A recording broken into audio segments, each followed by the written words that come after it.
Hello दोस्तों, मैं हूं दिनेश किवोरा। आप सबका स्वागत है 4 PM और न्यूज टाइम के इस कार्यक्रम के अंदर। दोस्तों, जैसे कि हम लगातार दोपहर को 1 बजे आपके लिए प्रोग्राम्स लेकर आ रहे हैं ज्वलंत विषयों के ऊपर, और आप उन्हें पसंद भी कर रहे हैं। मैं जो कमेंट्स आ रहे हैं उनको पढ़ भी रहा हूं और कुछ आलोचना भी है। आप सबका आभार जो आलोचना भी कर रहे हैं और जो जो मैं कह रहा हूं उसके प्रति कुछ अच्छा भी लिख रहे हैं। दोस्तों, आज मैं जिस विषय के ऊपर आपसे बात करने जा रहा हूं वो विषय आरएसएस से संबंधित है और उनके प्रमुख मोहन भागवत हमेशा कुछ ना कुछ कहते हैं। और अब उन्होंने आजादी के इस पर्व से पहले जो कहा, मुझे उसके अंदर बहुत सारी ऐसी चीजें हैं जिनके अंदर मुझे खतरे नजर आ रहे हैं। खतरे इसलिए नजर आ रहे हैं कि मोहन भागवत को एक बात भली भांति पता है कि उनके वक्तव्यों को लाखों करोड़ों लोग गंभीरता से लेंगे, विचार करेंगे। इसलिए वो एक एक शब्द, एक एक लाइन रिहर्सल करके आते हैं कि उन्हें बोलना क्या है।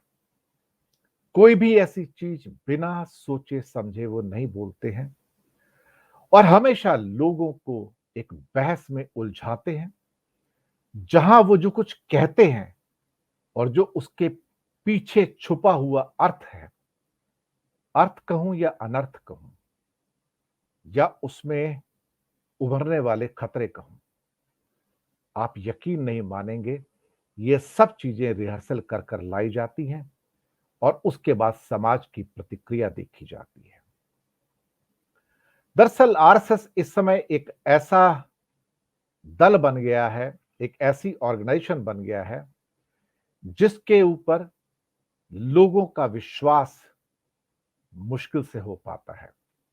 हालांकि बहुत सारे ऐसे लोग भी हैं जो आंखें बंद कर कर उनमें विश्वास करते हैं और उनमें से बहुत बड़ी संख्या गोडसे भक्तों की भी है, गांधी भक्तों की नहीं। अभी जो उन्होंने जो एक संदेश दिया, जरा उसके अंदर उसके अर्थों को जानने की कोशिश करते हैं। भागवत जी कहते हैं कि एक Bharat at 2047, my vision my action, कि मेरी सोच क्या है भारत के बारे में, मेरी पिक्चर क्या है भारत के बारे में और मैं कौन से एक्शन को प्रेफर करूंगा। चलिए देखते हैं वो क्या कहते हैं और उसके अंदर छिपे हुए जो अर्थ हैं उसे भी पहचानने की कोशिश करते हैं। दोस्तों, एक जगह वो कहते हैं, विविधता को प्रभावी तरीके से आत्मसात करने की जब बात आती है तो दुनिया भारत की ओर देखती है। विविधता, हिट्रोजेनाइटी, डाइवर्सिटी। भारत डाइवर्स है, भारत विविध है, ये सब जानते हैं। सदियों से भारत में विविधता रही है, ये सब जानते हैं। लेकिन आरएसएस इस विविधता को एक बाधा के रूप में देखता है, क्योंकि उन्हें विविधता पसंद नहीं है।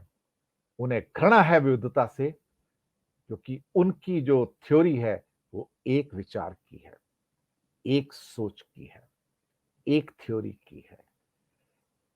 वो नहीं चाहते कि भारत के अंदर अलग अलग उसके हिस्से, अलग अलग प्रदेश वो अलग तरीके से सोचें, अलग जुबानों में बात करें, अलग किस्म के लिबास और अलग किस्म के खाना खाएं, अलग किस्म के फेथ और बिलीफ रखें, अलग किस्म के रंगों में विश्वास करें और अलग उनके दिन त्योहार हों।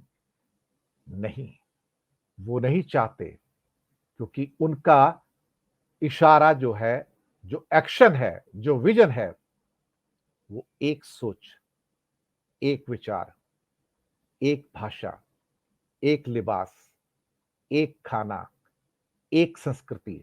जी हां, एक संस्कृति, एक त्योहार इस पर सिमट जाता है। वो एक से आगे ही नहीं जाते हैं और जब वो कहते हैं कि जब विविधता को प्रभावी तरीके से आत्मसात करने की बात आती है, दुनिया भारत की ओर देखती है। तो मुझे लगता है भागवत जी जो दुनिया से जो कमेंट्स निकल कर आ रहे हैं, रिलीजन पार्लियामेंट की ओर से अमेरिका से, वीडम की इलेक्टोरल डेमोक्रेटिक जो स्टेटस इंडिया को मिलता है स्वीडन से, अमेरिका से पार्टली फ्री और भारत के अंदर बढ़ती हुई क्या कहते हैं कि धार्मिक हिंसा के ऊपर जब चिंता जताई जाती है, तो सोचिएगा कि अब दुनिया भारत की ओर देखती है। हाँ, भारत की ओर इसलिए देखती है कि वो भारत को बँटते हुए देख रहे हैं। वो भारत को टूटते हुए देख रहे हैं। वो देख रहे हैं कि भारत के अंदर कैसे एक बहुसंख्यकवाद पैदा हो रहा है, जो उसी तरीके पर चल रहा है, जिस तरीके पे एक समय जर्मनी चला था वर्ल्ड वॉर 2 से पहले।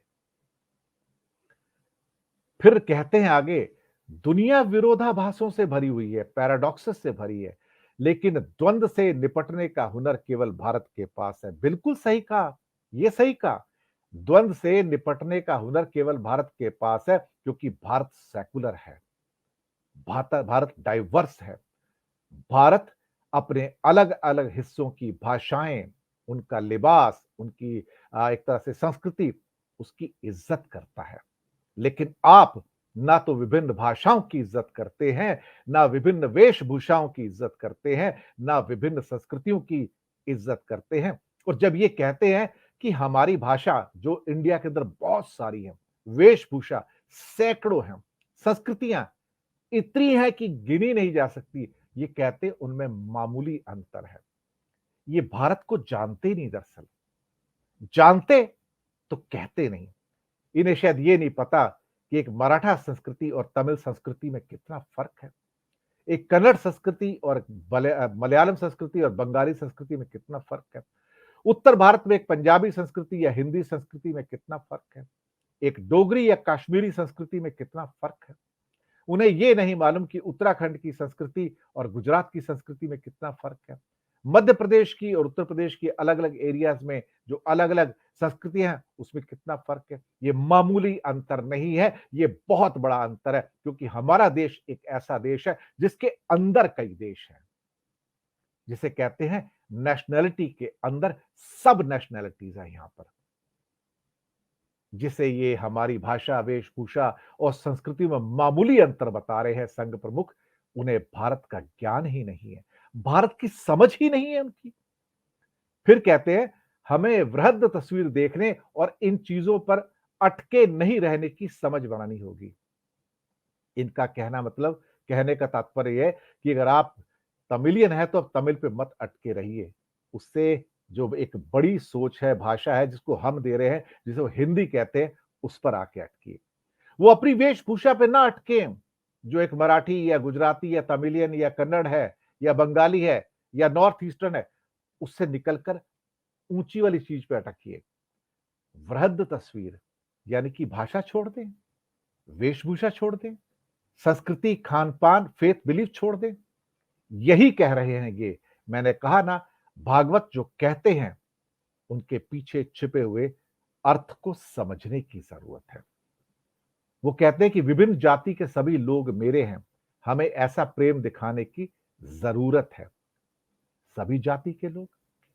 आरएसएस तो हमेशा से ब्राह्मणवाद के फेवर में रहा है, वहां बिना ब्राह्मण के व्यक्ति की तो कोई इज्जत ही नहीं है और कभी कोई दलित वहां पर आ जाए, सोच ही नहीं सकते आप। और तो और आरएसएस के अंदर महिलाओं के लिए कोई स्थान नहीं है। कभी आपने देखा वहां पर विभिन्न जाति के लोग? कभी आपने देखा किसी दलित को उच्च वर्ग में आते हुए, उच्च पद पर आते हुए आरएसएस में? नहीं, आप नहीं देखेंगे क्योंकि ये ब्राह्मणवाद के लोग हैं सारे के सारे। फिर आगे कहते हैं भारत में कई घटनाएं घटी जो हमें बताई नहीं गई या पढ़ाई नहीं गई। कमाल है ना? और आगे कहते हैं कि अलेक्जेंडर यानी कि सिकंदर पोरस से हार गया था और बाद में उसे ट्राइबल्स ने किल कर दिया गया था। हमें बताया गया था कि पोरस अलेक्जेंडर से हारा था।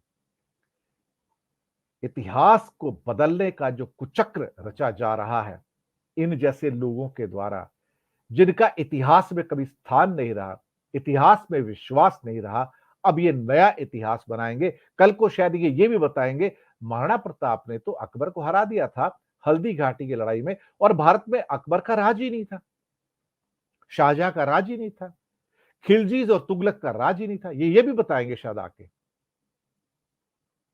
कमाल है ना। फिर कहते हैं संस्कृत का व्याकरण जिस जगह से उपजा वह भारत में नहीं है। क्या कहना चाहते हैं वो? कहने की कोशिश क्या कर रहे हैं वो? फिर कहते हैं हम अपना विवेक और ज्ञान भूल गए क्योंकि हमारी जमीन पर विदेशी आक्रमणकारियों ने कब्जा कर लिया, जो मुख्यतः उत्तर पश्चिम से आए थे। उत्तर पश्चिम से कौन आए थे? आर्यंस आए थे। भारत में रहने वाले कौन है? भारत में रहने वाले कौन? द्रविडियंस, जो 65,000 साल पहले आए थे, जो डीएनए थ्योरी भी कहती है। लेकिन ये नहीं मानते ना, इन लोगों ने कब्जा किया था जो आर्यन बाहर से आए थे। क्योंकि खास तौर से जिस भाषा के अंदर इन्होंने बाद में वेद भी कहे, हालांकि वो कहते हैं वेद तो ऊपर से भगवान ने दिए थे, कई ऋषि मुनियों ने दिए थे, ले संस्कृत में दिए थे, लेकिन संस्कृत जैसी और भी भाषाएं जिनका व्याकरण सेम है वो यूरोप में है।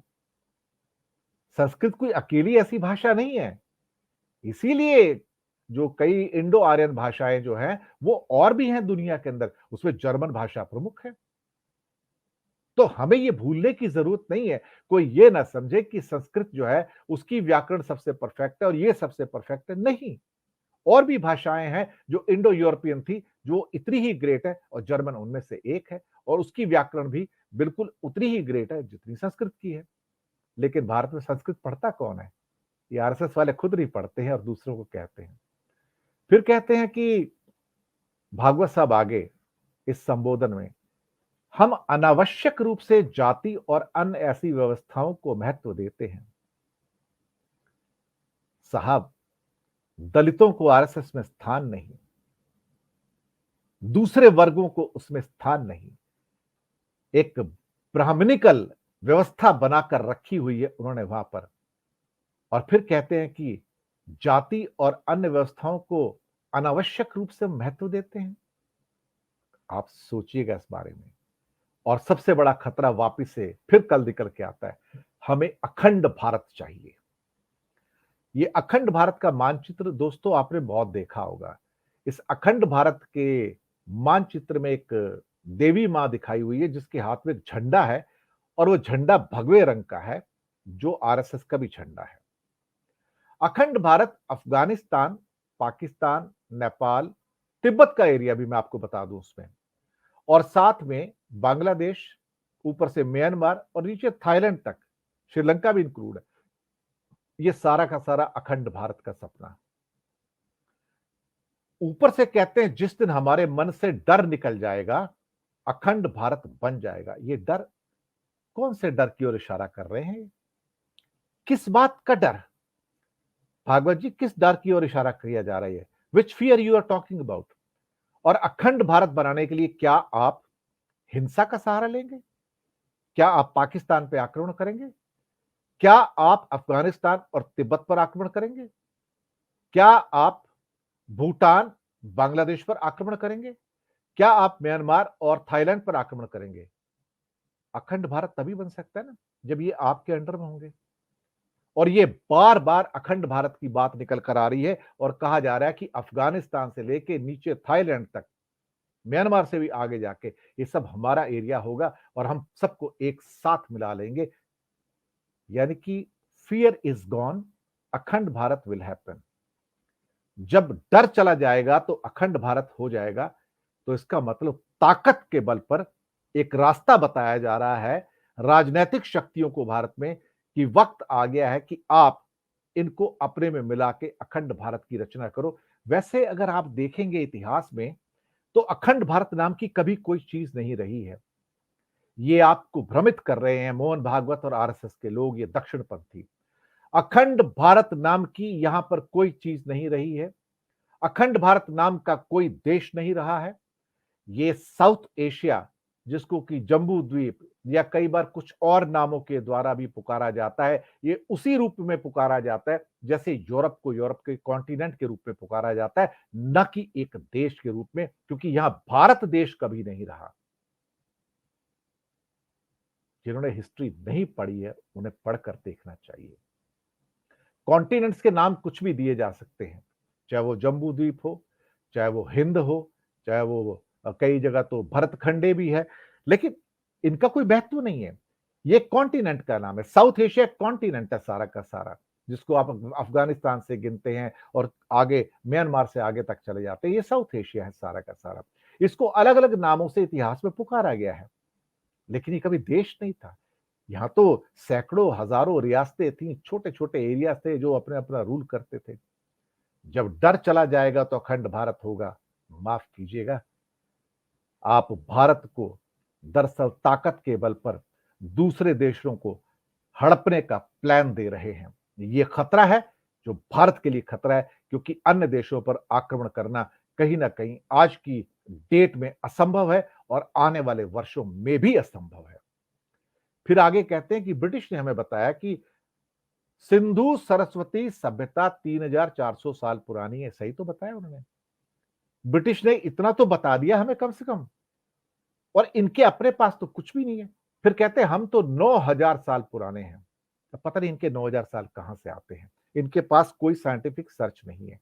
एकमात्र साइंटिफिक सर्च जो निकल कर आ रही है वो ये है कि हमारी जो सिंधु घाटी की सभ्यता है, खास तौर से हड़प्पा और मोहनजोदड़ो की, जिसमें लोथल भी है, राखी गढ़ी भी है इंडिया में, वो लगभग 4,500-5,000 साल पुरानी है। उससे पहले की किसी भी सभ्यता के इंडिया में कोई निशान नहीं है। कोई भी उसके आर्कियोलॉजिकल साइंस नहीं है आज की डेट में भी। ये सही बात है, लेकिन इन्हें समझाएगा कौन? जब ये कुछ कहते हैं तो सामने कम से कम करोड़ों मूढ़ व्यक्ति बैठते हैं जो पढ़े लिखे हैं, एजुकेटेड हैं, और वो आंखें बंद करके, दिमाग बंद करके यकीन मान लेते हैं कि हां, इन्होंने कह दिया तो 9000 साल पुराने हमारी सभ्यता है। दर्शकों, आप इस खतरे को समझने की कोशिश कीजिए कि भारत में दक्षिण पंथ आरएसएस के द्वारा जो सर उठा रहा है, वो किस ढंग से भारत के राजनीतिक सिस्टम को प्रोवोक करके दूसरे देशों के लिए खतरा पैदा कर रहा है। वरना अखंड भारत एक साथ कैसे हो सकता है, जब अखंड भारत जैसा कोई देश था ही नहीं, इसकी परिकल्पना भी नहीं थी। ये सारी की सारी परिकल्पना ये सभी आरएसएस वालों की है। इसके अलावा कभी अखंड भारत की परिकल्पना भारत में किसी ने की भी नहीं है, और ये बार बार लोगों को उकसाते हैं। शायद जो बीज आज ये बो रहे हैं, उसकी सजा आने वाली जनरेशन को मिलेगी। कहते हैं, लम्हों ने खता की थी, सदियों ने सजा पाई। यही होगा भारत में। बहुत ज्यादा जब आप एक्सट्रीम पे चले जाएंगे तो वही होगा यहां भी जो पाकिस्तान और अफगानिस्तान में हो रहा है, क्योंकि अति हर चीज की बुरी होती है। अति हर चीज की बुरी होती है, और अति इस हिंदूवाद की भी बुरी है, क्योंकि ग्रेट नेशंस, अमेरिका हो या यूरोपियन हो या ऑस्ट्रेलिया हो, समृद्ध हुए हैं माइग्रेंट्स की वजह से। सबको आत्मसात किया है, सबको साथ लेके चले, मेल्टिंग पॉट ऑफ कल्चर्स बने, इसलिए वो समृद्ध बने। लेकिन हम मेल्टिंग पॉट ऑफ कल्चर्स थे, अब उसको अलग किया जा रहा है, टुकड़े टुकड़े किया जा रहा है दक्षिण पंथियों के द्वारा। और फिर कहते हैं हम देश प्रेमी हैं, राष्ट्र प्रेमी हैं, राष्ट्रवादी हैं। यहां सभी देश प्रेमी हैं, सबको देश से प्रेम है, लेकिन देश प्रेम के साथ हम मानवतावादी हैं, हम राष्ट्रवादी नहीं हैं। देश प्रेमी हैं लेकिन मानवतावादी हैं। आपका एक्सट्रीम हिंदू लेड राष्ट्रवाद नहीं पसंद, ना चाहिए, रखिए अपने तक। भगवान का शुक्र है कि हिंदुस्तान के अंदर मेजोरिटी ऑफ हिंदूज दक्षिणपंथी नहीं है, और वही इस भारत को बचाएंगे। इस भारत की सुरक्षा उनके हाथ में है, ना कि ये एक्सट्रीम, क्या कहते हैं, जो अतिवादी मोड़ पर हमारे कुछ हिंदू भाई बहन जा रहे हैं, उनके द्वारा। ये भारत का विनाश नहीं कर पाएंगे। कोशिश कर लें, अगर कोशिश करेंगे और कामयाब हो गए तो ये भारत का फिर पाकिस्तान बनना तय है, अफगानिस्तान बनना तय है। सभ्यताओं के विनाश और विकास की यही कहानी है और इन जैसे लोग ही आके सभ्यताओं का विनाश करते हैं, विकास नहीं करते हैं। दर्शक मित्रों, आपको कार्यक्रम कैसा लगा? आपसे गुजारिश, 4 पीएम को सब्सक्राइब कीजिए, न्यूज़ टाइम दिनेश के वोरा को सब्सक्राइब कीजिए। बेहतरीन विश्लेषण आपको यहां मिलते हैं, टॉक शोज मिलते हैं और इसके अलावा आपका सपोर्ट मिलेगा तो हम निर्भीक और निष्पक्ष पत्रकारिता को आपके सामने लेकर आते रहेंगे। देखते रहिए 4 पीएम का 1 पीएम शो, यानी कि दोपहर का शो दिनेश के वोरा के साथ, और न्यूज़ टाइम दिनेश के वोरा पर भी यही शो साइमल्टेनियसली आप देख सकते हैं। बहुत-बहुत शुक्रिया, फीडबैक दीजिएगा। धन्यवाद आप सबका।